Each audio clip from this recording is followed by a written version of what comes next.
আম গাছের multi grafting. এই যে এই রকম ভাবে শার্প কাটিং করে নিয়েছে।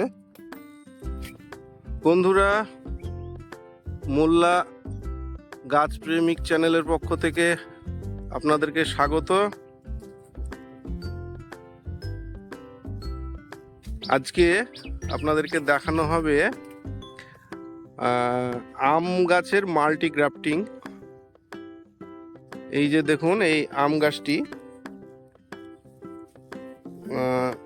হয়েছিল এত বড় গাছ, কিন্তু গাছের ফল অত টেস্টি ছিল না বন্ধুরা।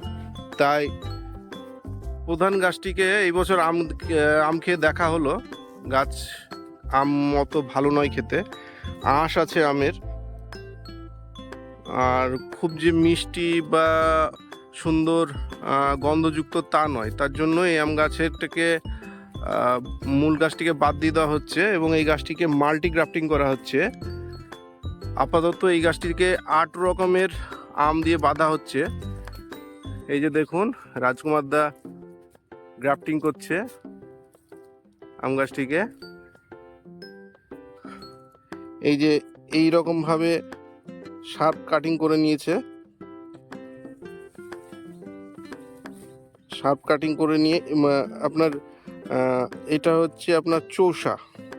এই যে আপনার যেটা কাটা হয়নি, এটা হচ্ছে চৌসা ভ্যারাইটি।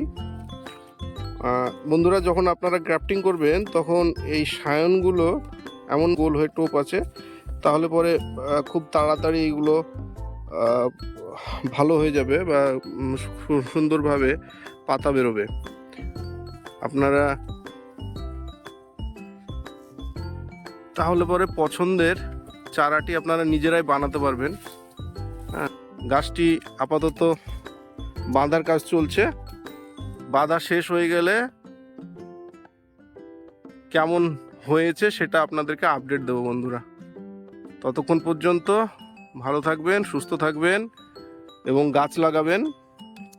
আর টবে লাগানোর জন্য বিভিন্ন রকমের আম, প্রায় 50-60 বা তারও বেশি ভ্যারাইটির আম আপনারা এইখান থেকে পেয়ে যাবেন রাজকুমারদার কাছ থেকে।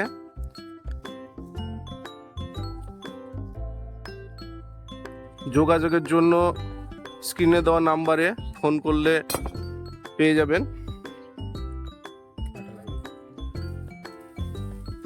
ততক্ষণ পর্যন্ত ভালো থাকুন, সুস্থ থাকুন। ভিডিওটি পছন্দ হলে লাইক, কমেন্ট ও শেয়ার করবেন। ধন্যবাদ।